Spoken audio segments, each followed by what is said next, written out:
रा गोलैगोन ना फै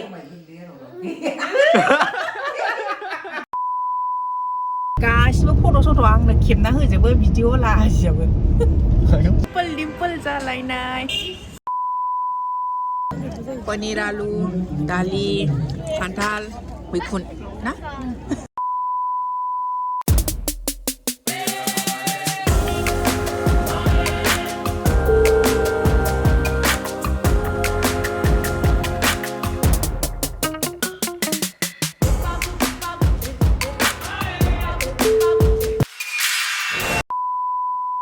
So hello guys, what's up? Welcome back to my video. आंनि भिडिअ बयबो रायजो राजा नोंथांमोनखौ बरायफिनबाय दिनै गारिनिफ्राय डाइरेक्ट ब्लग खालामनायनि जाहोनानो जाहैबाय जों लेट जाबाय जों दा थांगासिनो दङ जयगुरु उत्सव मोनसेयाव जेराव सत्संग सरि जेराव आंनि फादार इन ल बिहावा मा होनोमोनलाय माव मेन प्रेसिडेन्ट गेस्ट माबा बोरैबा बेबायदि आरोना मोनथिथ'ला सरि जयगुरु धोरोमावबो आं दासो गिबि माबा जेननाय स' बारा मोनथिथ'आ आरोना थ' जों दा थांगासिनो दं जों थांग्रो दिनै ओमफ्राय भिडिअखौ इन्टारेस्टिं मोनोबा प्लिज हिट देट साबस्क्राइब बाटन लाइक खालामबानो जाबाय कमेन्टबो खालामबानो जाबाय आरो शेयारबो खालामबानो जाबाय स' थांग्रो दिनै भिडिअआव मा जायो नायबाय थाथ'दो स' सी या गाइस दसे उनाव Bye bye.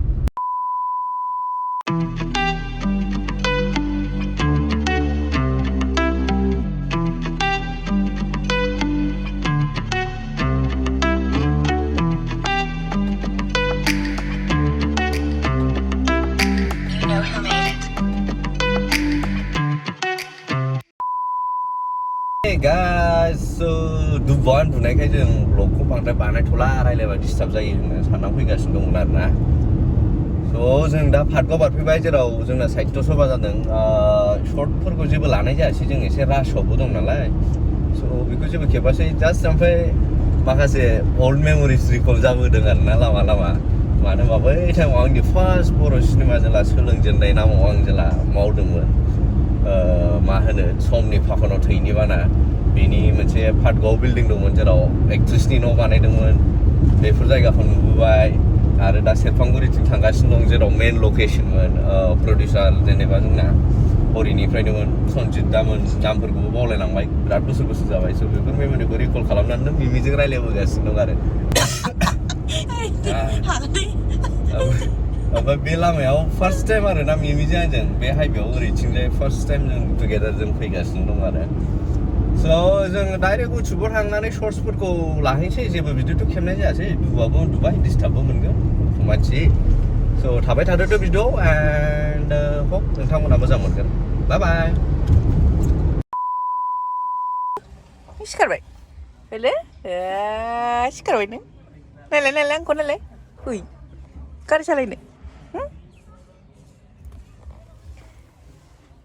गारि सालायनोसै नों गोलैगोन औ दादा DOOBOO बेनो सेरफांगुरिया जेराव शुटिं खालामो बेयाव फैबाय थायोमोन माने एक्चुलि बेयाव थाबायबो थायोमोन आरोना बैथिं थांनांगौ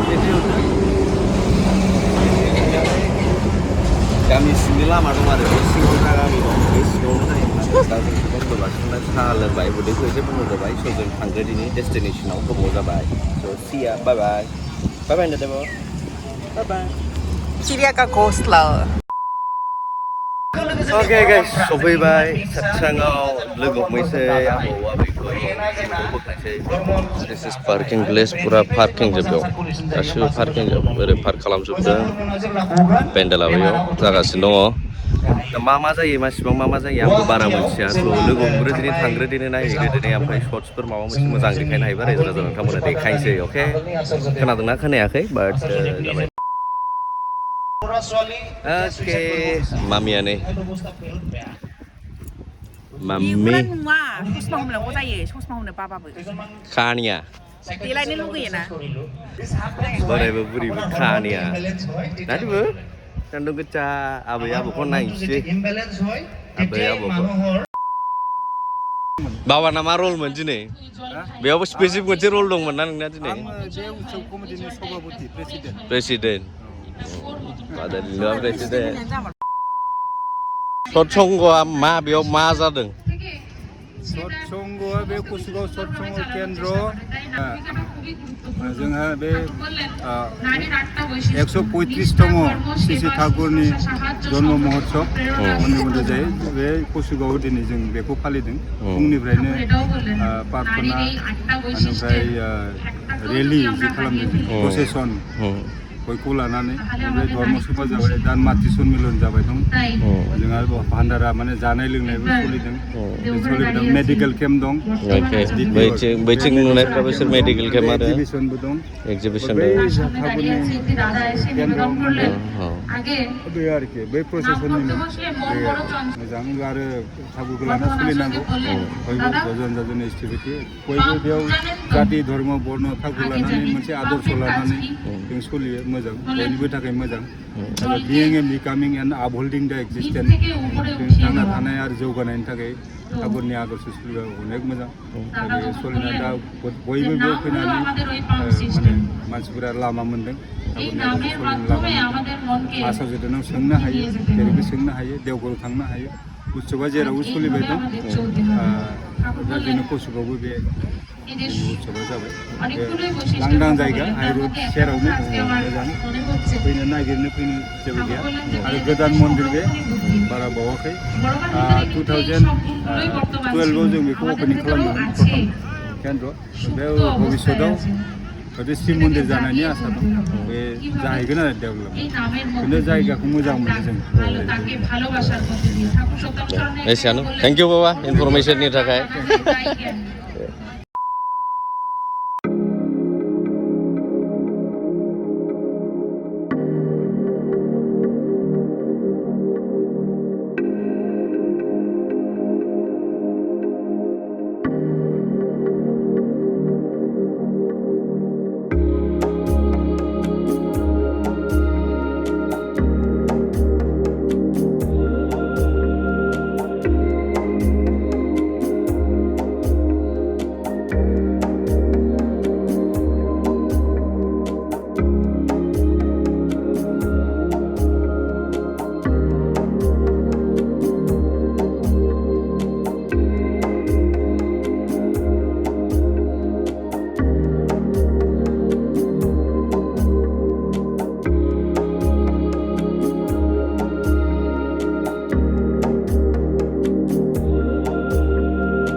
जानाय लोंनाय फिथाइ सामथाइनि दखानफोरबो दङ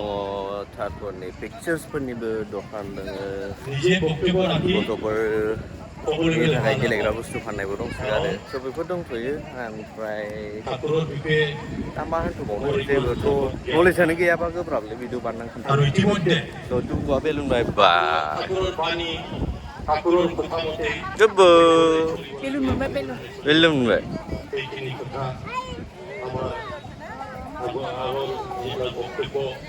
आबैजों थाथ'दों ओंखाम उखैबाय आं जाजोबनोसै थ' जाहैग्रोनोसै होनबालाय नों जाथ'वाबा थाथ'दे नों जाथ'वाबा थाथ' होनदां जानोसै ब्रा मानो सुबावनांगौ सार पाउडारजों मानसि सुखादा आखाइखौनो बेखौ सुबावनांगौ सुला जाला जों जाखांबाय दुबुखौ जाहोनायनि टाइम जाबाय गथ'आबो उखैबाय मोनदों दैया दै गांदों दासो मोजां मोनबायना एसे hello guys Arjun Kapoor hello दोस्तों अर्जुन कपूर लाइट आनन्दबाट खाबले आइसु उदेन फिन जाजोब्बाय बुजा दिसु आगते हेलो गाइस ओइ मामाइ मामा गथ'फोरजों मायदि दिगदार जायो मावग्रा बुरजा लाखानांगौ इसको बोलते हैं सेरेलेक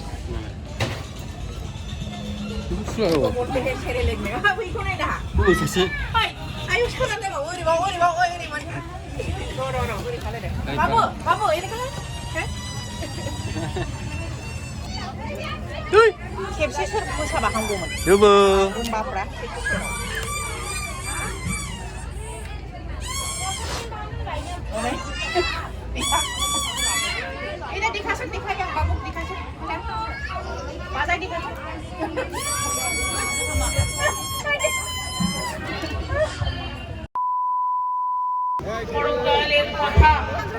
थांसै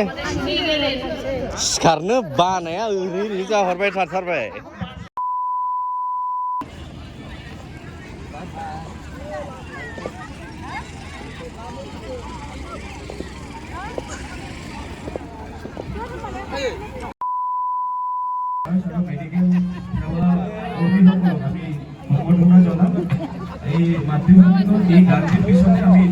थांला फैदो थांसै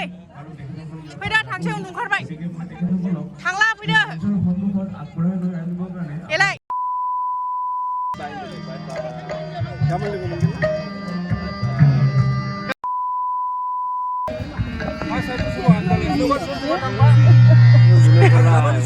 बिदि हाबोन नामा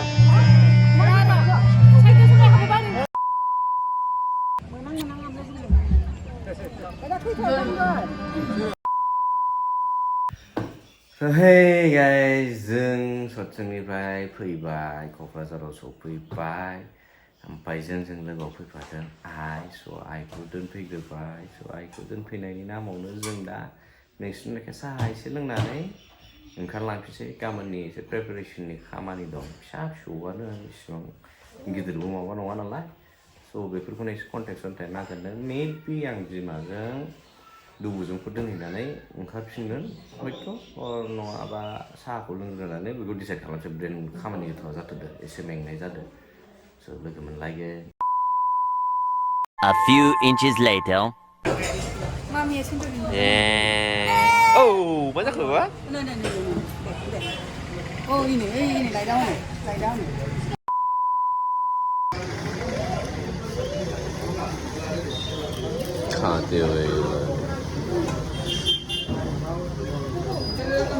Mana lên?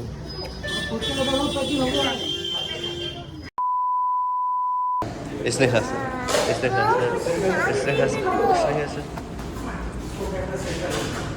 Coba.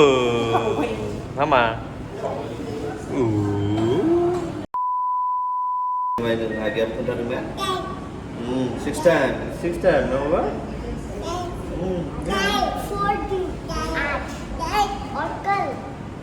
परसों तरसों सरसों लरसों करसों मरसों के बाद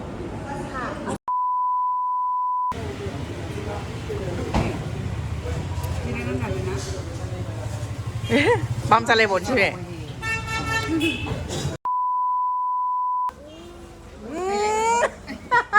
나야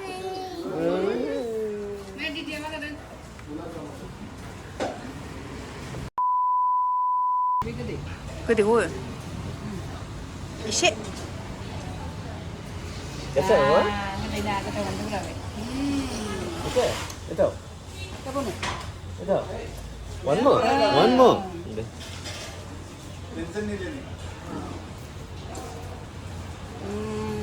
đó lắm mà thử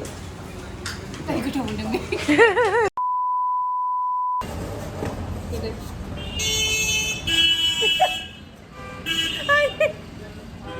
dimple ra lại này không lấy hộp sữa lại này dimple ra lại này không lấy hộp sữa ăn gì dịch khô này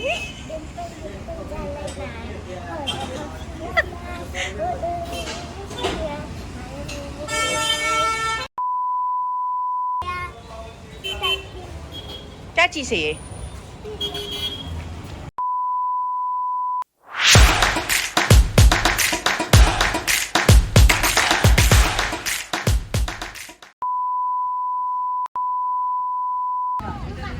여보.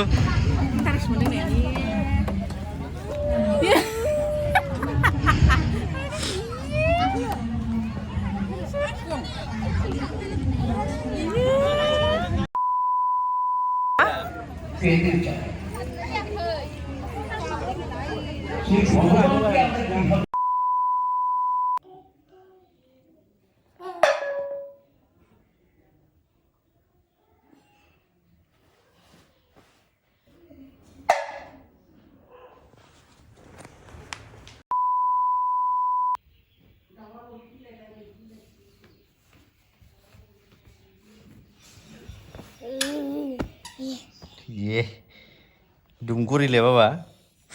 नों दुम खालामबालाय